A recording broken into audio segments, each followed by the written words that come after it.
Hello, happy Monday. It's time for another meta report, the Monday meta report. So, because the Brothers War, sorry, is dropping tomorrow, we'll be able to draft all day tomorrow. I'm super looking forward to it. Instead of going over any new decks, what I wanted to do, since it's the last Monday before a new set drops, is go through the existing decks that I've talked about and kind of rate them as the top. So I've picked 7, and I'm going to go from 7th place down to 1st place and just talk about these decks and why I think they're so good in the standard. I am not sure what's going to happen when the set drops. Like, I'm sure a lot of these decks will still be around in some capacity. There may be some cards swapped out. And there may be whole new decks that show up.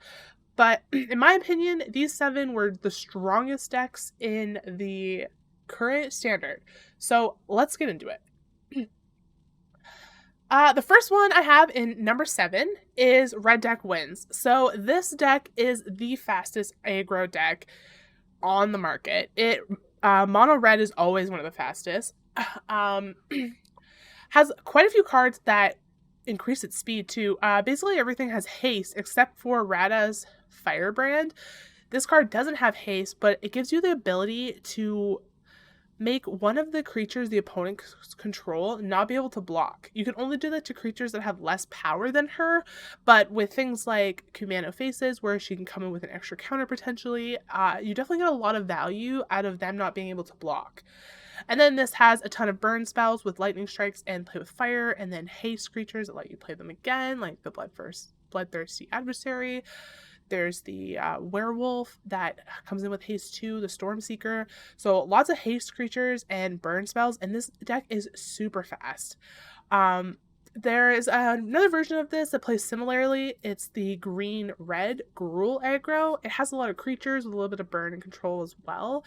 The Gruul version of this deck isn't as quick as the mono red version, and the Gruul deck tends to come in a little stronger at turn 5 or 6, where this deck is usually winning or losing by turn 5. This one's definitely faster, so I consider it better because it can squeeze in and really put some of the control decks on the back foot if they can get the right cards early on and put forth a lot of pressure.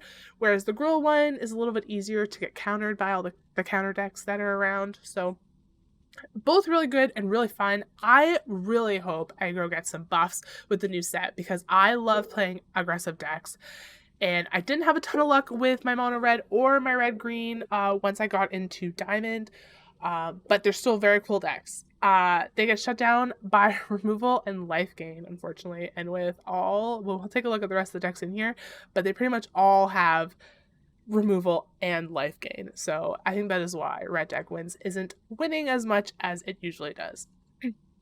Okay, in the 6th spot is Mono White. This is another aggro deck or aggressive deck. This one performs a little bit better than the Red Deck Wins or the Gruul aggro deck just because it has so much more utility. So the Brutal Cathar is a really reliable exile creature. Thalia giving non-creature spells, having them cost 1 more, just works really well into all the removal and planeswalkers that are in the meta. So these cards, as well as Sarah Paragon being able to bring things back, and then running lifelink and being able to buff your creatures, these all work really well mid-game and give you a little bit of control and reanimation, so this deck doesn't burn out as quick as the mono red does. And I have seen this play so fast that it can compete with the mono red speed too. You get Hopeful Initiates out there and you just start buffing things up. You get Adeline going and she's a 6/4 vigilance or something. I've definitely seen this deck come online quick. So I think it performs a little bit better than the Red Deck Wins deck that we looked at, but still only in the 6th spot. Because the counters are control, removal, and exiling creatures, so they can't be reanimated. And we know that is definitely going to be a big time in all the top decks. But before we get to them, let's look at number 5, which is Selesnya Enchantments. This deck is really fun. I played this deck with a lot of success. This is a mid-range deck. It runs all enchantments. The only things that aren't enchantments are Cammy and the Generous Visitor, both of which get a counter each time you play an enchantment. A Generous Visitor can put it on anybody. Cammy gets it themselves. And then we have Lifelink, which we know is good against those other aggro decks. The Weaver of Harmony lets you copy activated or triggered abilities from other enchantments. So you can actually use this when you borrow time, which is exile target permanent. You can copy that borrow time for 1 mana and exile 2 permanents off the battlefield. So that kind of control in here works really well, especially with how aggressive this can be when Cammy and the Generous Visitor start getting these counters out. I've seen Cammy with the Miko's Reign of Truth, where they get +1/+1 for each enchantment you control. Putting that on Cammy, I've seen Cammy get up to like 12 trample, 20 trample even, if you can throw 2 of these down. So definitely very potent, and the removal that it comes with and being able to copy them works really well at shutting some stuff down. So in the 5th spot is Selesnya Enchantments, who gets totally decimated by board wipes, and there are a lot of them. All right, in the 4th spot, we have Mono Blue Tempo. So Mono Blue is usually our control beyond control, but this deck is a little unique in the fact that it is kind of control and aggro. That's kind of my definition for tempo. When a deck is tempo, it means that it has like an advantage on you, and like the control is the draw and the counter, and the aggro is the creatures that are huge creatures that they're getting out for cheap. And that's what makes it kind of a tempo deck. Okay, so Delver of Secrets, Haughty Djinn, and the Toltarian Terror. These cards make the deck feel aggro and perform aggressively. Getting the Delver out and flipping it by turn 2, you have a 3/2 flyer in the air on turn 2. So that's something you have to deal with right away. Usually by turn 4, you can comfortably get the Haughty Djinn out as a 4/4 or 3/4, which is also fantastic. A flying creature that's growing all the time, that becomes a real issue really fast. And then on turn 3 or 4, maybe a little bit later, you're casting this thing for 1 or 2 mana, and it's a 5/5 with ward. So although this is a control deck, these creatures feel very aggressive, and when they're slammed down, like, the opponent has to worry about them. And then Slip Out the Back lets you phase any of these creatures out, which means that they're immune to getting sacrificed, and there's a ton of sacrifice being run, like Lily of the Veil, Henrika, Invoke Despair, like lots of cards in the black have you sacrifice, and you can actually slip out and save like your Haughty Djinn, and it can't be sacrificed. So that is really good. And then everything else in this deck is control with Spell Pierces, Make Disappears, there's Negates, Essence Scatters, all that is just countering spells, and then everything else is just draw, or they run Fading Hopes for bounce. The thing about this deck is that if you can get a couple creatures down before they can get set up to counter, and they don't have their Fading Hopes at the right time, sometimes this deck can really fall apart with an aggressive deck. Like, an aggressive deck can kind of roll over this if the mono blue doesn't counter stuff early on.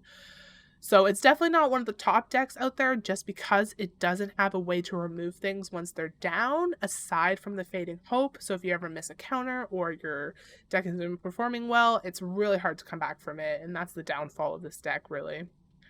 Yeah, so counters are removing the aggressive creatures, of course, and super quick aggro can sometimes just roll right over this deck. So, Mono Blue Tempo in our 4th spot. 3rd spot, and this is the deck that I play the most in my standard journeys, is Mono Black. There are 2 versions of this deck you'll see in a lot of meta lists. They have an aggressive version and a control version. They're so very similar, and in all honesty, I see a combo of both when I play this, and like playing against it when I'm playing ranked, and I also run something a little bit in the middle. But there are the creature version runs a lot of 1-drop creatures, like the Evolved Sleeper, the Concealed Curtain, the skeleton that comes back. You can bring it back from the graveyard. I can't think of his name, but they'll run a lot of those things with the Infernal Grass, the Lilies, the Shield Dreads, the Tenacious Underdogs for draw and aggression, and of course Invoke Despair, an incredibly good card. So Shield Dread and Invoke Despair are actually in the top 3 decks. They're run in 3 or 4 of them in all of these top decks. They are some of, if not the best cards in the game, and combo well together because you gain life off the draw if you have Shield Dread down. So extremely good deck. It runs a lot of creatures to get damage through and has a ton of removal. Lily, Invoke Despair, Infernal Grasp, Cut Downs. Just very annoying to deal with. I do find, though, that its biggest troubles are mid-range control decks. Anything running blue, black, white, those kinds of colors. There's like blue, black, red, or white, black, red too as well. They all do well into this deck just because they tend to have a little bit more control than this deck does, since it does have a little bit more aggro built into it, or at least the version I'm playing does. The aggro can come in handy, though, because you can sometimes catch those control decks off guard by overwhelming them with how much stuff you have down, and you already have a Shieldred, then you have another Shieldred, and you're drawing so much from your Tenacious, and you're not worried about the life. Like, if you can get the setup going, sometimes you can totally run over those control decks. But I do think those control decks are more reliable and do play a little more consistently, and thus are in the top spot. Okay, in number 2... this deck should be in number 1 because it actually won the 2022 championship, Magic Championship, that was held, I think, 3 weekends ago, maybe 4 weekends ago now.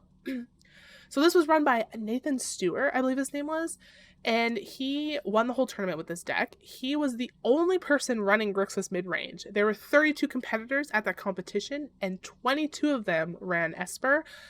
There's a couple other things. Azorius was in there, a Jund deck or 2, and then a single Grixis Midrange, which is the deck that won it. Okay, so this is a midrange deck with a lot of control and utility. The thing I really like about this deck is it has really good synergies. So the Fable of the Mirror Breaker, when it flips over to become Kiki Jiki, which is the creature that allows you to copy another creature every turn and then sacrifice at the end of turn, there's a lot of other creatures like the Corpse Appraiser, like the Harvester, that get a lot of value out of that.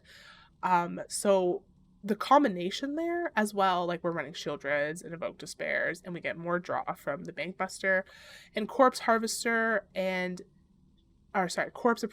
and the Blood Tithe Harvester can both crew the Reckoner, so the Reckoner fits in this deck really well. Lots of things to crew it. So the combos are there, and they work. The synergies are there, and they work really well together, and that's what I love about this deck and why I think it does so well. The strategy is just to control the board, and the counters are other control. So because the utility works so well together, if you can get the control to get rid of the Fable, get rid of the Shieldred, counter and Invoke Despair, or remove the Corpse Appraiser before it can be copied, anything like that will slow this deck down and potentially shut it down. And so because of that, it can be in the top spot, in my opinion. I think that even though it did win the tournament, there's some luck involved. The player piloting the deck also plays a factor, and other things like that. So definitely a fantastic deck. I think it takes a lot of brain power to run this deck really well. I think you need to play this deck for a long time to learn all the ins and outs, all the little synergies and how they work together against other decks. But if you can get that all down, this deck is solid. It is a solid, great deck. So, in the first place, we kind of talked about it. We kind of predicted it. But first place definitely goes to Esper Midrange. I know it didn't win that tournament, but 22 out of 32 competitors were running a version of Esper Midrange. That is almost 70% of the competitors in that championship were running a version of this deck, because it is that good. So it's a mid-range deck as well. It is also a control deck, but whereas Grixis was control and utility is what I called it, which basically just meant had a lot of synergies in the deck that allowed them to do lots of different things, where they could do lots of draw, lots of removal, like they could set up different situations. This deck, instead of having that kind of utility, it still has control cards, which are utility, I guess, but this thing is loaded with win conditions, just win condition after win condition. I feel like every single card that this deck slams down is like, oh no. So to start that off, AO Dawn of the Sky, this card does double time for you, because when it comes in, it's a flying vigilance 5/4, and when it goes out, you can pull cards from your library or buff everything else you have down. Rafine also, early card, you can get this out on turn 3, has ward 1, which is just annoying. Whenever you attack, you can connive X X is the number of attacking creatures. So this works well. They have wedding invitations here as well. They get little 1/1s that let you buff up. And then Rafine is letting you cycle through cards like crazy, and then you're buffing creatures. Denick too, this is a lifelink card. We know that shuts down a lot of those aggressive decks that we looked at earlier. And then this also turns into 3/2 flyer. That could just kill you because it's in the air. This Urtai Resurrected has flash, and you can use it as a counter or use it as a destroy target creature or planeswalker. Like, that is so much utility on this. And if you can bounce this and put it down again, it's like the value is insane. And then obviously the Wandering Emperor, again, like, she can stop people from being able to attack you. She can create a little 2/2 army. She can just start buffing up your stuff. This deck also runs Shield Dreads. It also runs Invoke Despairs. Like, we know how good those cards are. So basically every card in this deck is getting a ton of value for you. I actually wrote that the counters to this are bad luck. The counters to control with win conditions are usually other control or early aggression. And I think this particular deck out-controls most control decks and has the ability to hang on with the early drops with Rafine and Denick, because this is a 1/4 too, right? And this is 2/3 with lifelink. These cards, which the deck runs at least 3 or 4 of each of these, kind of shut down a lot of early aggression too, because you can't really attack into those and get too far. So it does well against every single deck out there. I think it is the number 1 deck. It runs some of the best cards in the meta by far. With the Shieldred and the Invoke Despair. Aeodon is also an insane 5-drop. You get so much value out of her. Wandering Emperor is the most annoying card to worry about. If they ever have 4 mana up with 2 white, you have to be very careful how you attack. So this deck is the number 1 deck of the standard meta before Brothers War drops, which is tomorrow, and we are really excited to see how the meta is going to change with all the new cards that are being introduced. So that's it for the Monday meta report. Nothing new, but we went over some of the best decks, and we are ready for the new set.